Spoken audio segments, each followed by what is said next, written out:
हुकूमत सिंध ने 3 महकमों की जानिब से रवां माली साल के 6 माह में टैक्स वसूली में तेजी पैदा कर दी है। अब 60.6% कम टैक्स वसूल किए जाने का इंकशाफ हुआ है।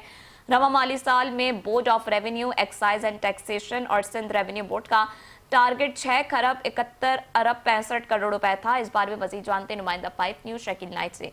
शकील, अपडेट कीजिएगा।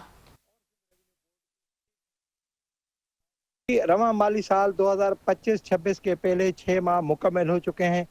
3 सूबाई महकमों की जानिब से 60.6% कम टैक्स वसूल किए जाने का इंकशाफ हुआ है। रवां माली साल में बोर्ड ऑफ रेवेन्यू, महकमा एक्साइज एंड टैक्सेशन और सिंध रेवेन्यू बोर्ड को 6 खरब 71 अरब 65 करोड़ रुपया टैक्स वसूल करने का हदफ दिया गया था। पहले 6 माह में 2 खरब 64 अरब 88 करोड़ रुपए वसूल किए गए।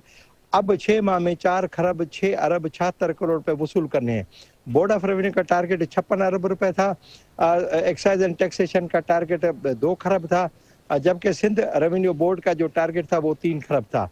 अब जो है वो जो जारी की गई फिगर, उसके मुताबिक बोर्ड ऑफ रेवेन्यू जो इन 63.3% टैक्स कम वसूल हो। तफसीलात के लिए शुक्रिया शकील नाइट।